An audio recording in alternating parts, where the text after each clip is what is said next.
My name is Lillian, and I am 28 years old. The scars on my back tell a story of the night my brother Kevin lashed me with a belt until I collapsed on our basement floor. When I woke up bleeding, my mother whispered, "Be grateful we feed you." Today I work with abuse survivors, showing them that healing is possible and justice hits harder than any belt ever could.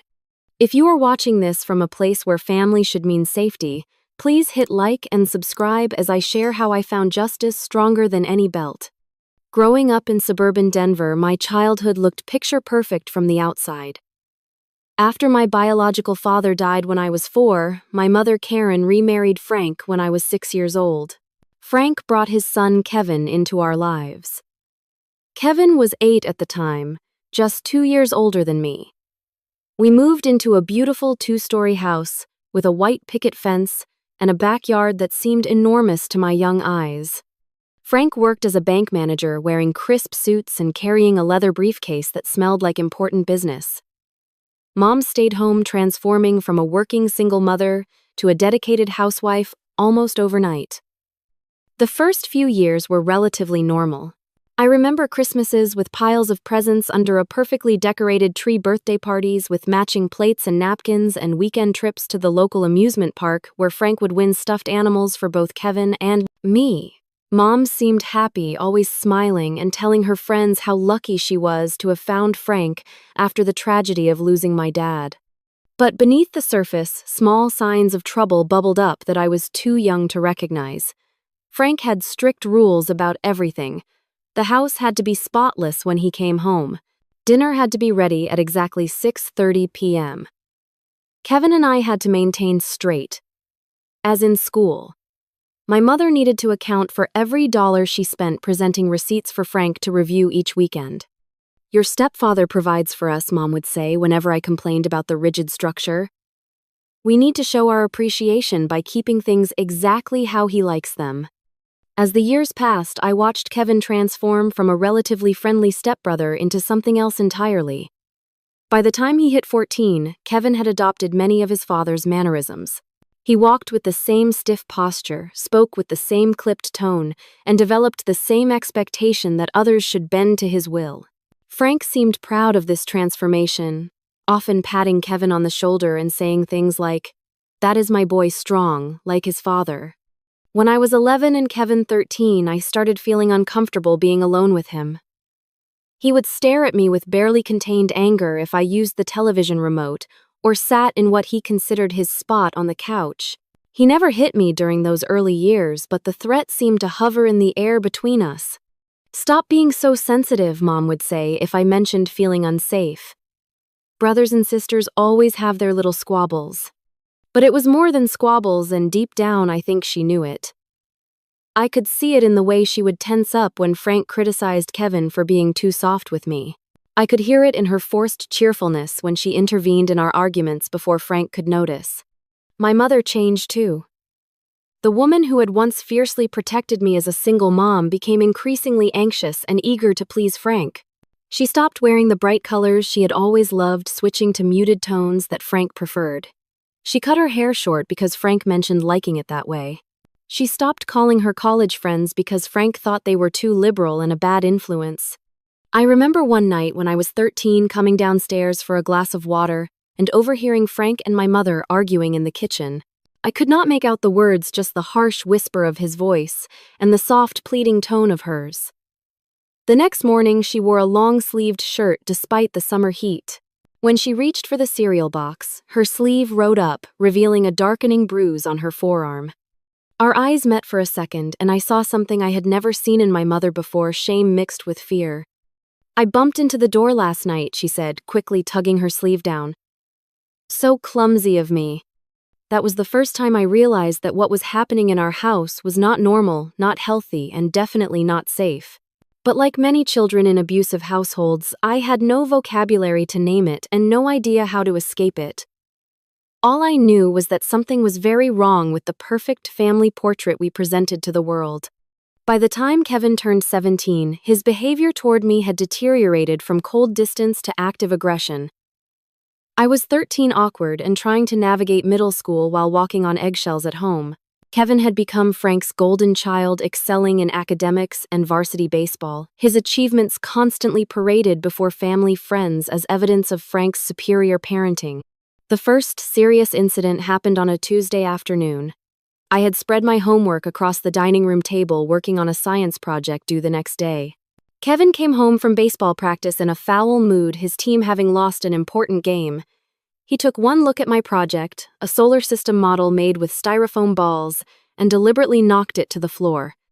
"This table is for eating, not your stupid school junk," he snapped, watching as Neptune and Saturn rolled under the china cabinet.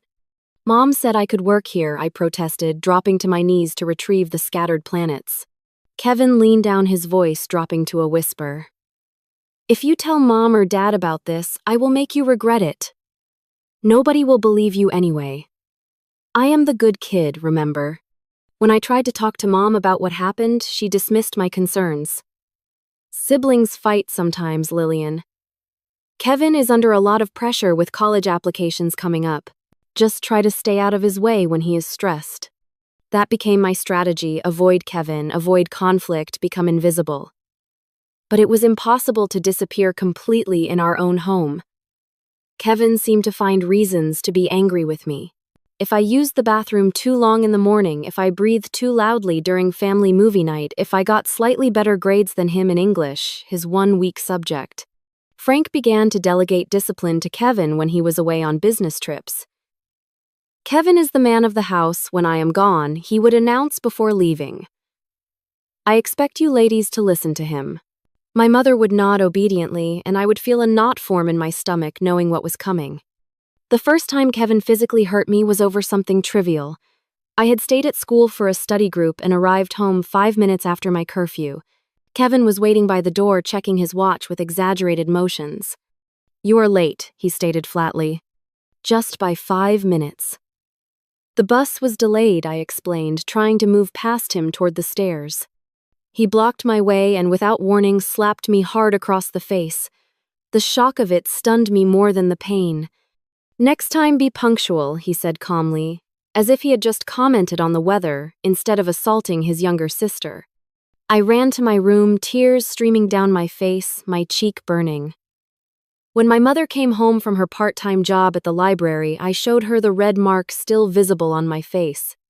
"Oh, honey," she sighed, "you know how important punctuality is in this house.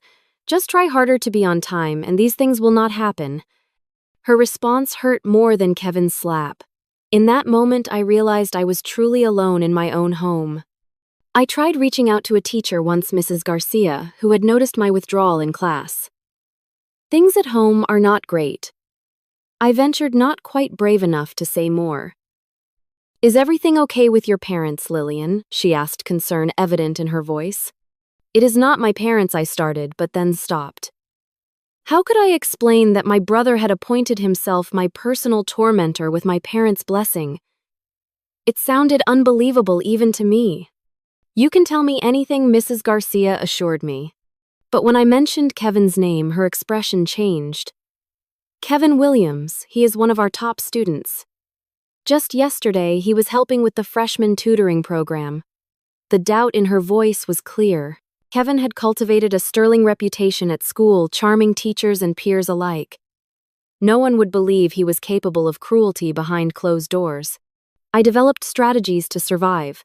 I memorized everyone's schedules to minimize time alone with Kevin. I completed chores before being asked. I studied hard to maintain perfect grades, removing any excuse for discipline.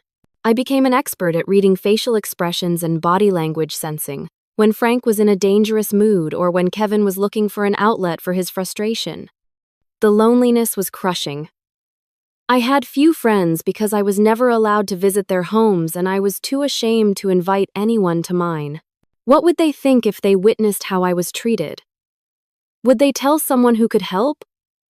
Or would they simply stop being my friend, not wanting to get involved in something so uncomfortable?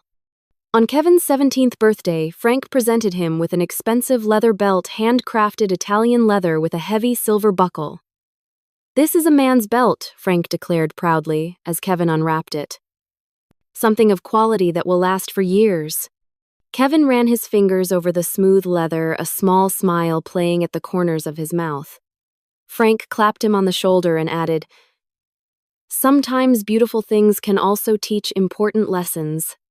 The way they exchanged looks sent a chill through me. It was as though they shared a secret understanding, one that excluded my mother and me, but somehow involved us too. That belt would come to symbolize everything wrong with our family dynamics, though I did not know it yet.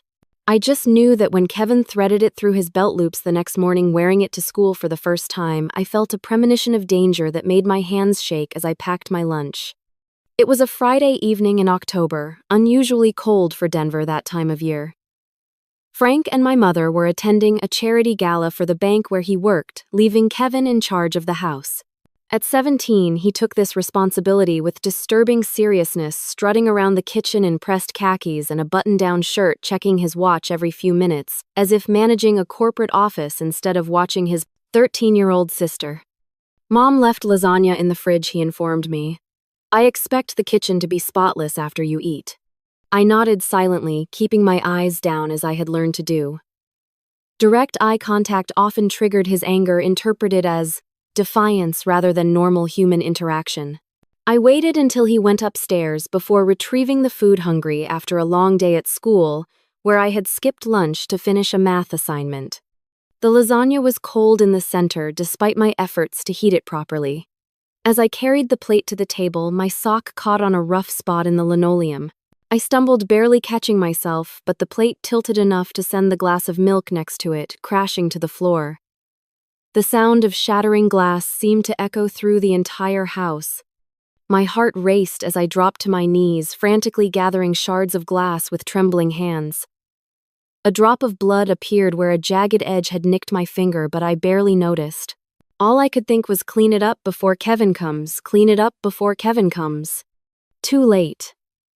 His footsteps thundered down the stairs, and then he was standing in the doorway, taking in the scene with cold, calculating eyes. "What did you do?" His voice was eerily calm. "It was an accident," I whispered, still kneeling amidst the mess. "I will clean it up right away." Kevin pulled his phone from his pocket and my stomach dropped. "Dad needs to know about this." "Please," I begged, "it is just a glass. I will buy a new one with my allowance." He ignored me, already dialing. I could hear Frank's voice answering the familiar, irritated tone when he was interrupted at an event.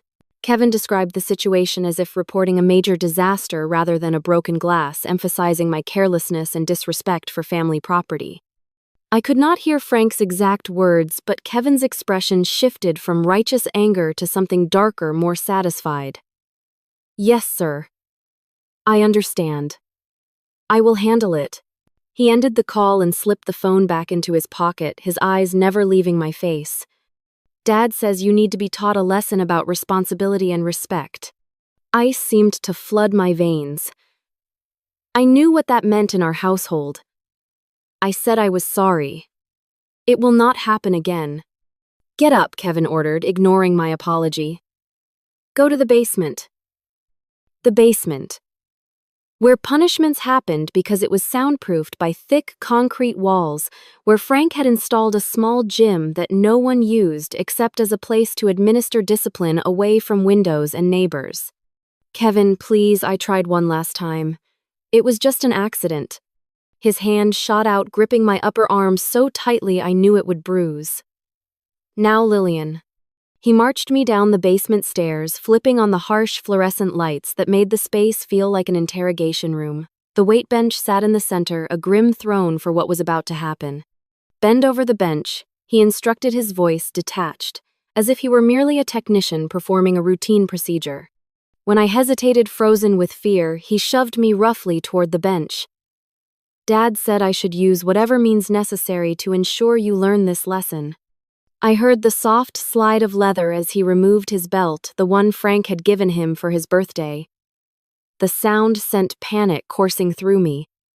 Kevin had hit me before with open hands and once with a wooden spoon, but never with a belt. "Never with that belt." "This is for your own good," he said, echoing Frank's favorite phrase. "Count them out loud." The first strike landed across my back with a force that stole my breath. The leather bit through my thin t-shirt, searing my skin like a brand. 1, I gasped, tears already streaming down my face. The second blow came faster, harder, landing slightly lower than the first. 2, I choked out. By the 5th strike, I was sobbing, my knees threatening to buckle. By the 8th, I could feel something warm and wet soaking through my shirt. Blood. He was drawing blood. "Kevin, stop," I pleaded. "You are hurting me too much." "Weak," he spat. "Just like Mom. No wonder Dad says you will never amount to anything." The next blow landed with even greater force, as if my pain fueled his strength rather than tempering it. I lost count somewhere around 12, my vision blurring, consciousness flickering like a dying light bulb. The last thing I remember before collapsing was Kevin's voice, distant and cold. "Get up." "We are not finished." But I could not get up. My body had reached its limit, shutting down to protect me from pain I could no longer bear. I slumped forward over the bench, darkness enveloping me like a mercy. When I regained consciousness, I was still in the basement, but now my mother was there, her face pale with shock as she helped me to a sitting position. "What were you thinking, provoking him like that?" she whispered, though I had done nothing to provoke such violence.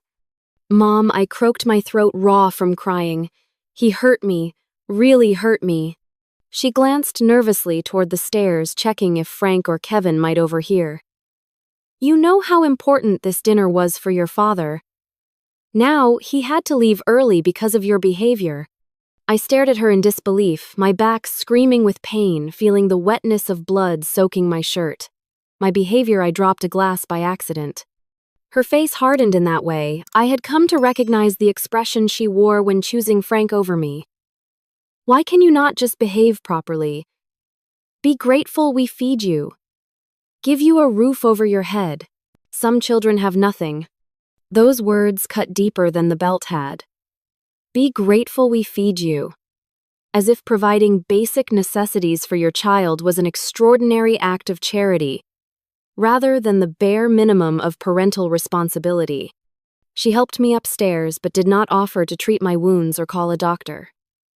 Instead, she retreated to her bedroom where Frank was changing out of his gala attire, leaving me to stumble to the bathroom alone. I locked the door and slowly, painfully peeled off my ruined shirt.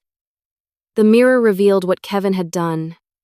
Angry red welts crisscrossed my back, several broken open and bleeding. The pattern of the belt's edge was clearly visible in some places, the skin already darkening into bruises around the cuts. As I stood there staring at the physical evidence of my family's cruelty, something hardened inside me. This was not discipline. This was not love. This was abuse, pure and simple. And somehow I had to find a way out before next time killed me. The next morning I dressed carefully for school, layering a loose sweatshirt over a soft cotton t-shirt to avoid irritating the wounds on my back. Every movement was agony, but I was determined to go to school. Home had become a prison. School was my only respite. Frank and Kevin had already left for a father-son fishing trip, their absence a temporary reprieve. My mother barely looked at me during breakfast. Guilt and shame evident in her averted eyes. She did not ask how I was feeling or offer any medical attention. "I packed your lunch," was all she said as I headed out the door.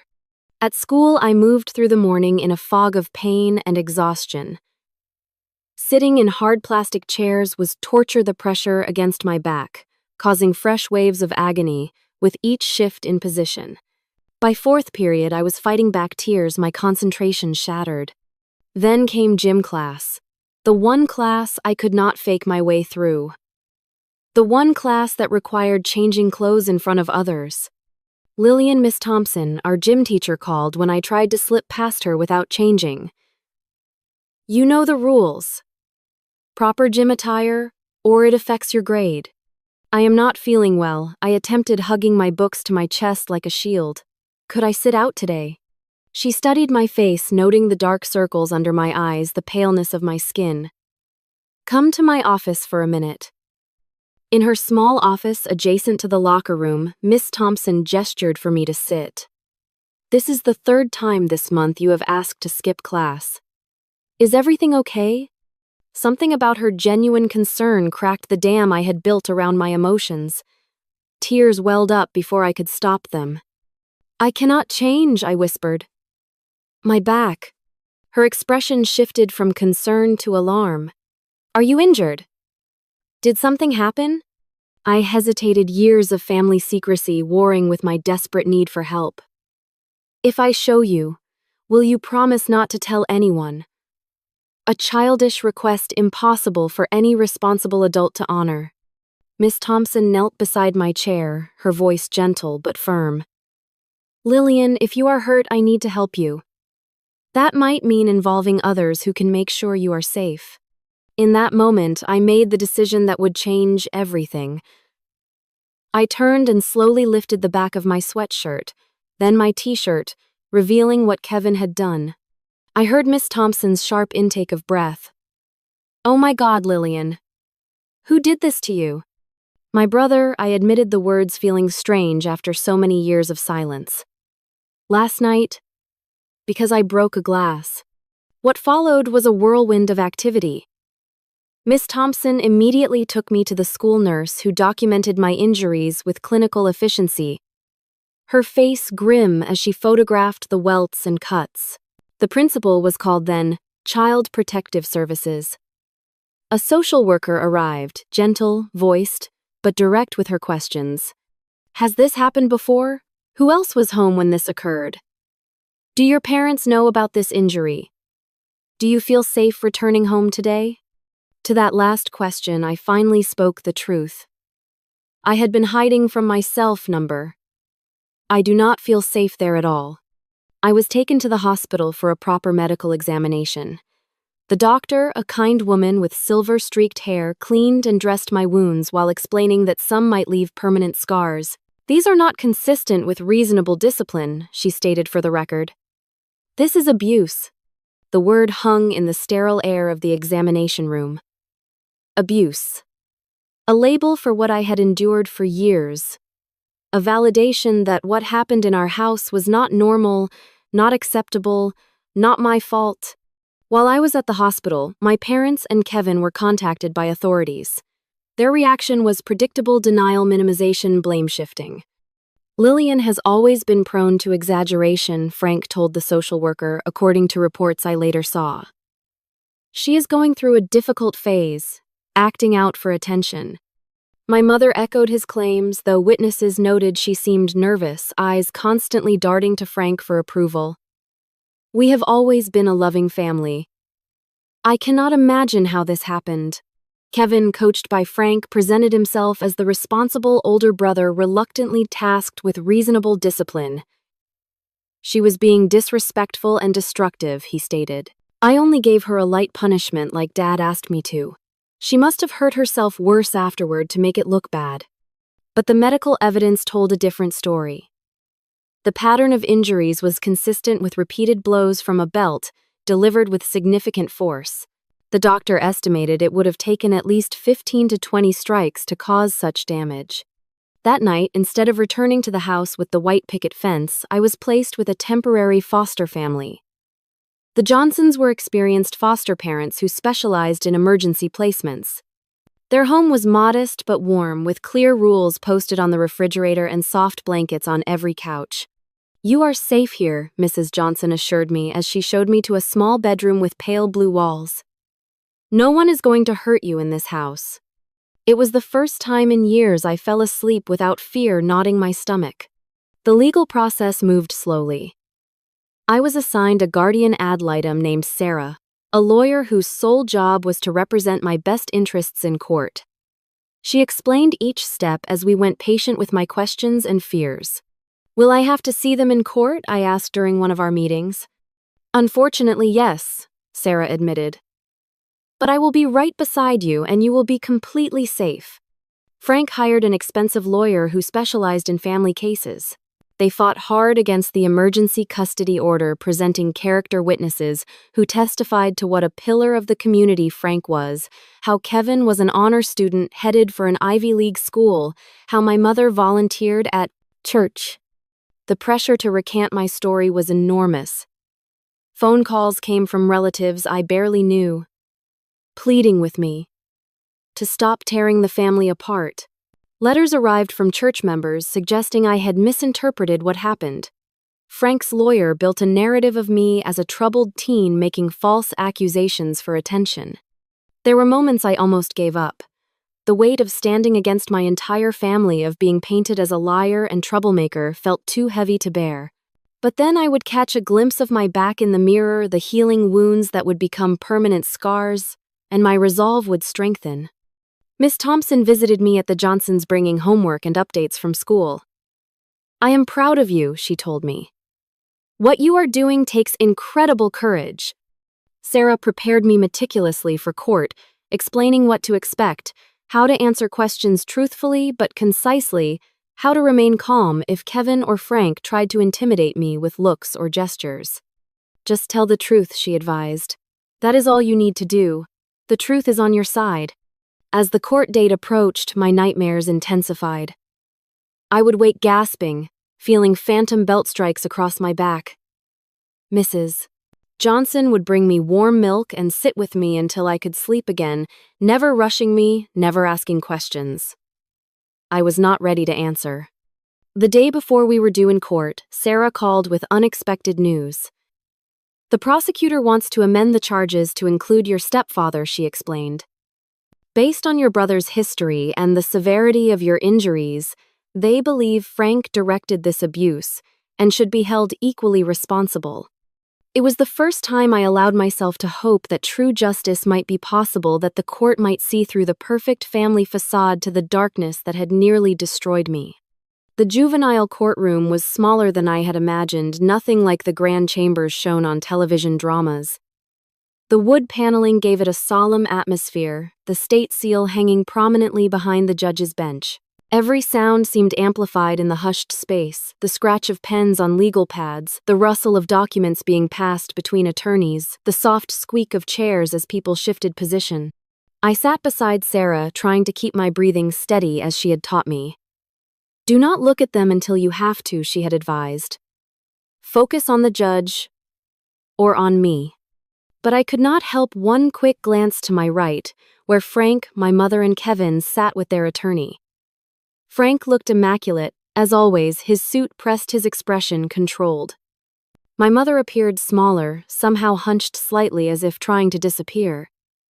And Kevin, wearing a blue blazer that made him look older than his 17 years, stared straight ahead, jaw clenched tight. The proceedings began with opening statements. The prosecutor, a woman with silver-framed glasses and a no-nonsense demeanor, outlined the case against Kevin, and now Frank as well. "What happened to Lillian Williams was not discipline," she stated firmly. "It was a brutal assault that left a 13-year-old child unconscious and bleeding.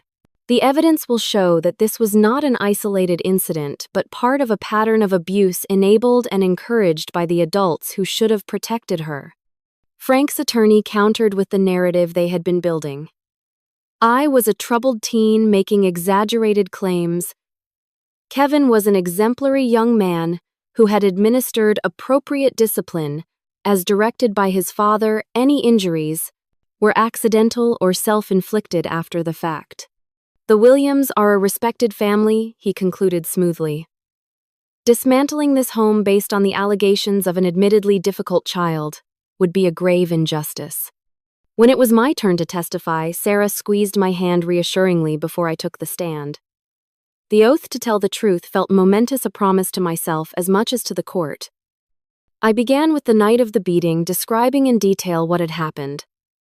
The prosecutor gently guided me through my testimony, asking clarifying questions when needed, giving me time when my voice faltered. "And what did your mother say when she found you injured?" she asked. "She told me to be grateful they feed me," I replied, my voice surprisingly steady. "She said some children have nothing." There was a soft murmur in the courtroom at this, quickly silenced by the judge. When Frank's attorney cross-examined me, his approach was calculated to undermine my credibility. He brought up minor disciplinary issues from school times I had argued with teachers or received detention for talking in class. He questioned why I had not reported earlier incidents, implying I was lying about the pattern of abuse. Is it not true, he suggested, that you are angry about being disciplined for breaking household rules and you have exaggerated what happened to get attention? No, I answered, looking directly at him. I dropped a glass by accident. My brother beat me with a belt until I was unconscious. Those are the facts. Other witnesses followed. Miss Thompson testified about discovering my injuries, her voice breaking slightly as she described my reluctance to change for gym class, my fear of anyone finding out. The school nurse and hospital doctor presented the medical evidence, their clinical descriptions, somehow more damning than emotional testimony could have been. The doctor clicked through photographs of my injuries displayed on a screen visible to the judge and attorneys. These wounds, the doctor stated, are consistent with repeated blows from a narrow, rigid object like a belt. The force required to create these injuries goes far beyond what could be considered reasonable corporal punishment. Several lacerations required medical adhesive to close, and some will leave permanent scarring. As the images appeared on screen, the courtroom fell completely silent. Even Frank's attorney stopped writing notes, his pen hovering motionless above his legal pad. I did not need to see the photos. I had lived the reality they documented. Instead, I watched the faces of those viewing them for the first time: shock, disbelief, horror. The social worker who had interviewed Kevin testified next, reporting that while initially defensive, he had made concerning statements during their conversation. When asked about the severity of the beating, Kevin Williams stated, and I quote, "She needs to learn respect the same way I did." When I asked him to clarify what that meant, he declined to elaborate further. Frank's attorney objected repeatedly during this testimony, but the judge allowed it to continue, ruling that Kevin's statements were relevant to establishing the household dynamics. Then came the moment I had been dreading: Kevin's testimony. He took the stand with the confidence of someone who had always been believed, always been favored. But that confidence began to crack under the prosecutor's methodical questioning. "Did you strike your sister with a belt on the night in question?" she asked directly. "I administered appropriate discipline as my father instructed," Kevin replied, using the rehearsed language Frank's attorney had clearly provided. "How many times did you hit her with the belt?" Kevin hesitated. "I do not recall the exact number." "More than 5 times?" "Possibly." "More than 10 times?" Another pause. "It was necessary to ensure she learned her lesson." "Did you stop when you saw she was bleeding?" Kevin's composure slipped further. "I did not notice any blood." "Did you stop when she lost consciousness?" His eyes darted to Frank, seeking guidance. She was being dramatic. I thought she was faking. The prosecutor produced the belt, sealed in an evidence bag. "Is this the belt you used?" Kevin nodded, then verbally confirmed when reminded his nod would not be recorded. "Your father gave you this belt for your birthday, correct?" "Yes." "And did he demonstrate how it should be used for discipline?" The question hung in the air for a long moment. Kevin's eyes again sought his father's. Whatever he saw there must have confused him, because he hesitated, visibly uncertain. "Kevin," the prosecutor pressed, "has your father ever used this belt or another one to discipline you?" Objection, Frank's attorney stood. "Relevance. Goes to pattern of behavior and household dynamics, Your Honor," the prosecutor countered. "Directly relevant to whether Frank Williams directed this abuse." Overruled, the judge decided. The witness will answer. Kevin seemed to deflate slightly, his rehearsed responses no longer sufficient. "Yes," he finally admitted. "My father believed in strict discipline." "Did he ever hit you hard enough to draw blood?" Another long pause. "Sometimes accidents happen during discipline." "Did your father instruct you to discipline Lillian the same way he disciplined you?" "He said I should make sure she learned respect." Kevin answered, his voice barely audible. He said, "Sometimes pain is the only teacher that works." A ripple went through the courtroom. Frank's jaw tightened visibly. My mother covered her face with her hands. The most surprising testimony came from my mother. Called by the prosecution, she walked to the stand with small, uncertain steps, avoiding eye contact with anyone. When sworn in, her voice was so faint, the clerk had to ask her to repeat her oath. Initially, she stuck to the family narrative, claiming she had no knowledge of the severity of what had happened until she found me in the basement.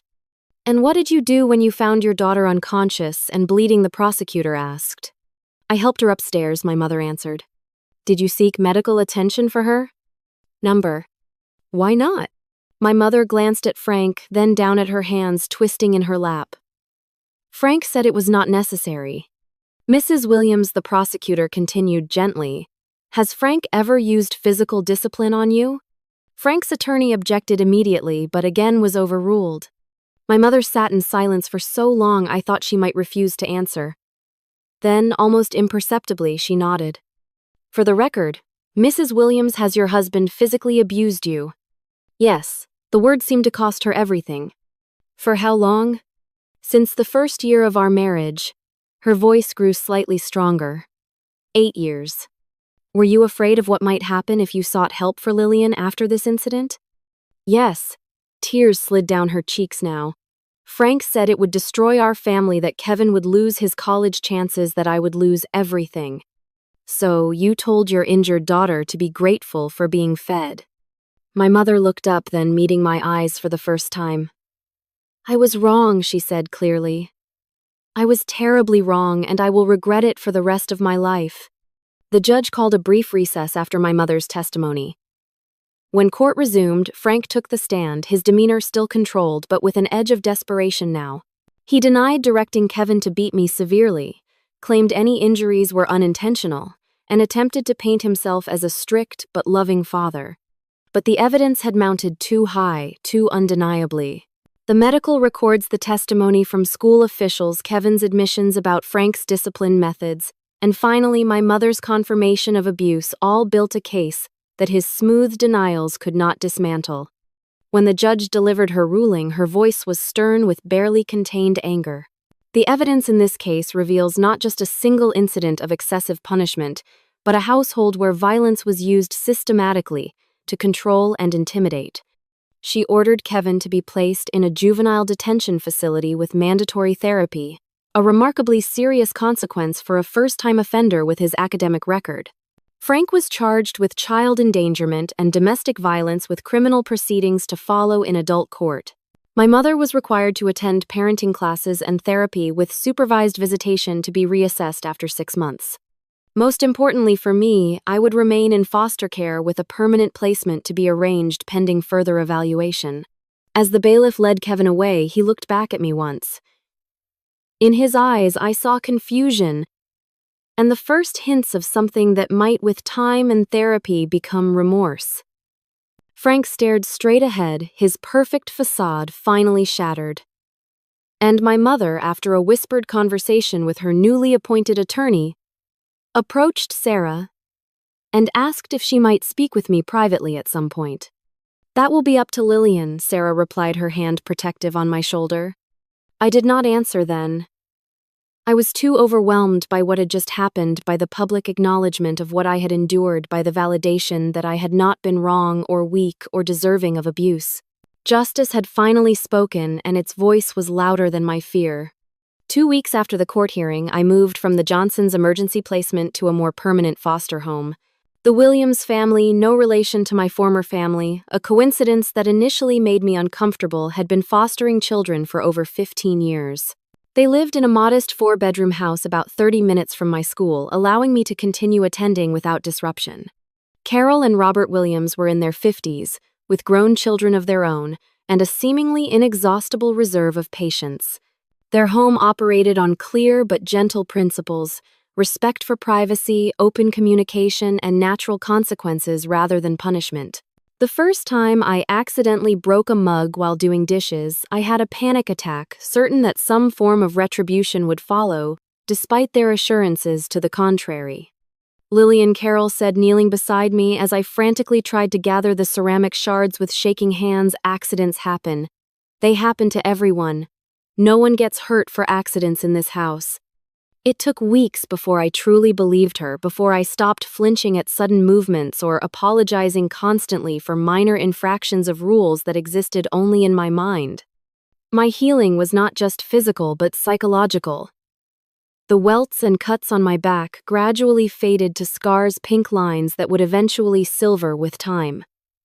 The wounds to my sense of safety and trust took longer to address. Twice weekly, I attended therapy sessions with Dr. Rivera, a child psychologist specializing in trauma. At first, I sat silent during our appointments, unwilling to revisit the pain I had barely escaped. "We can just sit here, Dr. Rivera," offered during our third session after 30 minutes of my stubborn silence. "There is no rush. Healing happens on your timeline, not mine." Something about her lack of pressure cracked my resolve. "Do you know what it is like?" I finally asked, "to be afraid in your own home, to calculate every word, every movement, because the wrong one might trigger violence?" "I do not know personally," she answered honestly. "But I have worked with many young people who do. And I believe you." Those 3 words, "I believe you," became a lifeline. After years of having my reality denied or minimized, being believed was revolutionary. Gradually, I began to share more. The constant anxiety, the hypervigilance that had become second nature, the nightmares that still plagued me. Dr. Rivera taught me coping mechanisms for when panic threatened to overwhelm me, grounding techniques that brought me back to the present when memories pulled me into the past, breathing exercises that calmed my racing heart when triggers appeared unexpectedly. School became a sanctuary rather than just an escape. Without the constant stress of home life, I discovered I actually enjoyed learning. My grades improved from above average to exceptional. My English teacher, Mrs. Peterson, noticed my gift for writing and encouraged me to join the school literary magazine. "You have a powerful voice, Lillian," she told me, after reading a poem I had written about finding strength in broken places. "Your words could help others who feel voiceless." The Williams household expanded my understanding of what family could be. Dinner was not a tense performance of perfection, but a relaxed gathering where everyone talked about their day, including frustrations and failures along with successes. Disagreements happened, but they were resolved through conversation rather than intimidation. When Robert and Carol occasionally argued, they did so respectfully without name-calling or threats, and always reached resolution.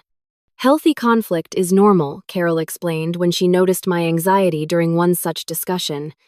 "It is how we handle it that matters." 6 months into my placement with the Williams family, my social worker brought news about Kevin.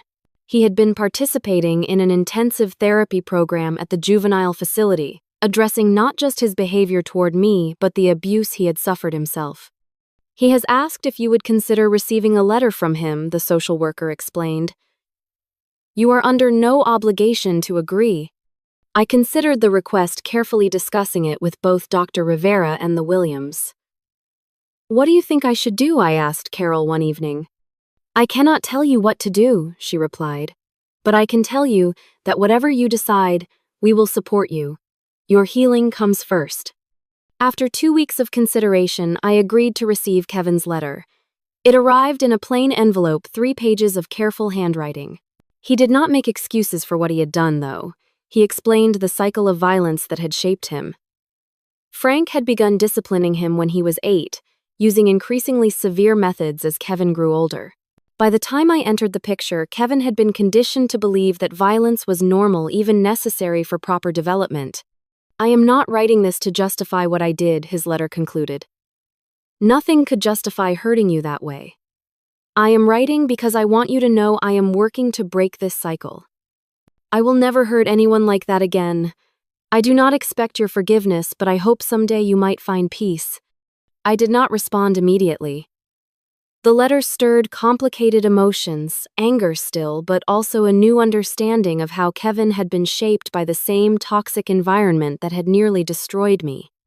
News about my mother came through more official channels.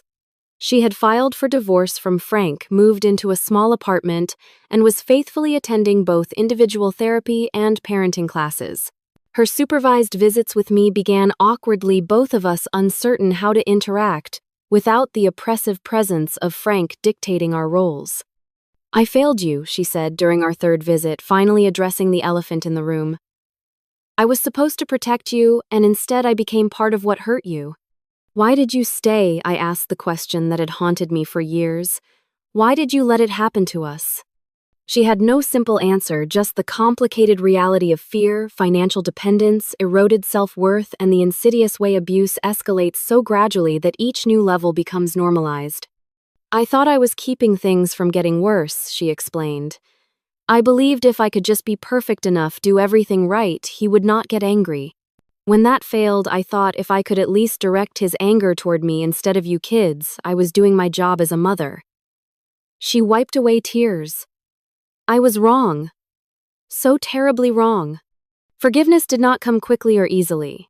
It emerged in small moments over months of visits as I watched my mother reclaim her identity and acknowledge her failures without excuses. She did not demand forgiveness or rush my healing to alleviate her guilt. She simply showed up, consistently proving through actions, rather than words, that she was committed to change. At the end of 8th grade, I received an academic achievement award. When I looked out from the stage after accepting it, I saw Carol and Robert Williams applauding enthusiastically from one section of the auditorium. And several rows back, sitting quietly but smiling with unmistakable pride, was my mother. That summer, just before starting high school, I made a decision that surprised even me. With Dr. Rivera's guidance and the full support of the Williams, I asked if I could visit Kevin at the juvenile facility. The meeting was arranged with counselors present in a neutral room with comfortable chairs and windows overlooking a small garden. Kevin had changed physically, his formerly athletic build leaner, his expression less arrogant.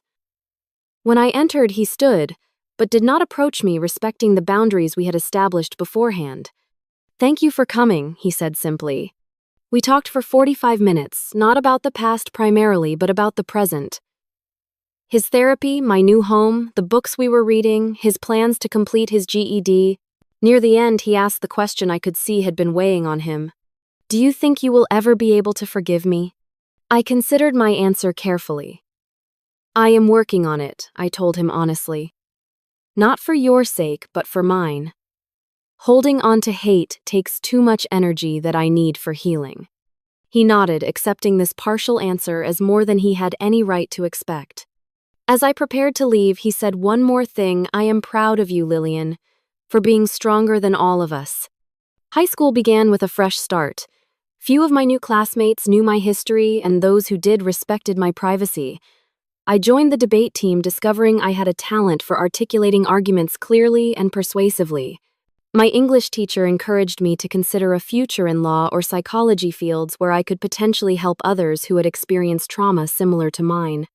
The Williams formally invited me to remain with them until graduation, an offer I accepted with gratitude and relief. Though my mother continued to improve and our relationship slowly healed, we both recognized that the stability of my foster placement was valuable for my continued progress. On my 16th birthday, Carol and Robert gave me a journal bound in soft leather, nothing like the belt that had once been used to hurt me. Inside the cover, Carol had written, "Your story matters. All of it, the pain and the healing.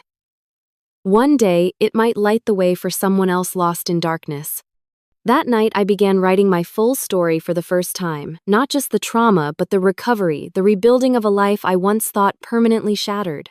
With each page, I reclaimed a piece of my narrative from those who had tried to silence me. 15 years have passed since the night my brother beat me with a belt until I collapsed. I am 28 now, with a master's degree in psychology and a career counseling survivors of family violence. The scars on my back have faded to thin silver lines visible only if you know to look for them. The emotional scars have softened too, though certain triggers can still occasionally transport me back to that basement. My office is deliberately designed to feel safe, soft lighting, comfortable chairs, no weight benches or equipment that could remind clients of places where they were hurt. On my desk sits a small sculpture of a phoenix rising from ashes, a gift from the Williams when I graduated college. "Where did you find the strength?" clients often ask me. "How did you move forward?" The answer is both simple and complex. I moved forward because staying still was not an option. I found strength because the alternative was surrender to a narrative written by those who had harmed me. But I did not do it alone. Every step of my journey has been supported by others who believed in my worth when I could not see it myself.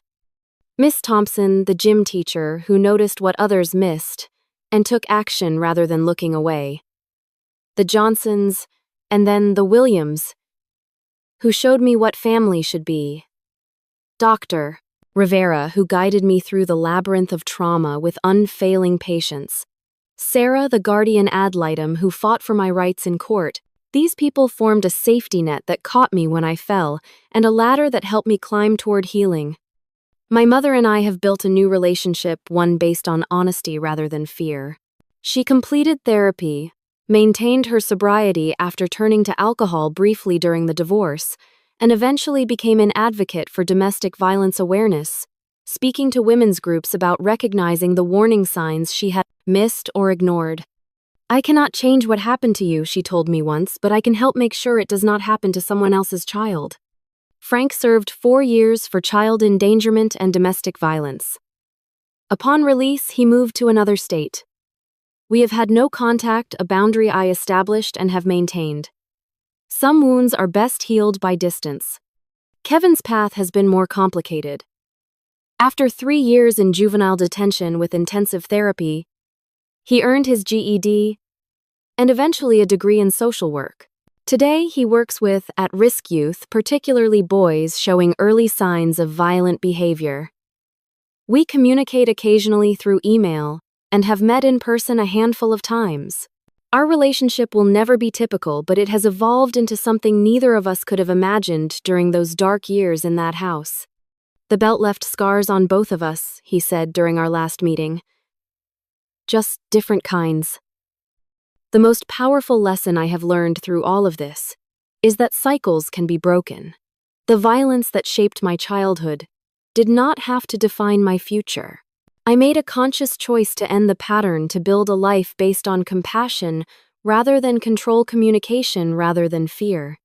This does not mean forgetting what happened. Indeed, remembering is crucial. My experiences inform my work every day, allowing me to recognize pain in others that might otherwise remain hidden. But remembering without being consumed by the memory is a delicate balance, one I work at daily. I sometimes think about that moment in the courtroom when the evidence of my injuries was displayed. The silence that fell as people confronted the reality of what had been done to a child in the name of discipline. That silence represented a collective recognition this was wrong.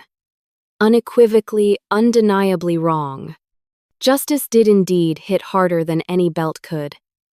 Not through vengeance or retribution, but through truth, acknowledged harm, recognized, and healing made possible. The system that too often fails vulnerable children worked for me largely because adults like Miss Thompson and Sarah refused to look away or take the easier path. For those of you watching who might recognize your own story in mine, please know you are not alone. The cycle of abuse thrives in silence and isolation. Breaking that silence is terrifying but necessary. Reach out to a teacher, a counselor, a friend's parent, anyone who might help. You deserve safety. You deserve care. You deserve justice. Have you ever witnessed someone standing up against family abuse? What would you do if you suspected a child was being harmed? Your comments could help create awareness that saves lives. Please like this video if it touched you, subscribe to support more stories of survival, and share it with someone who needs to hear that healing is possible. Remember, in the fight against family violence, your voice matters too. Thank you for bearing witness to my journey, and may it give you strength for your own.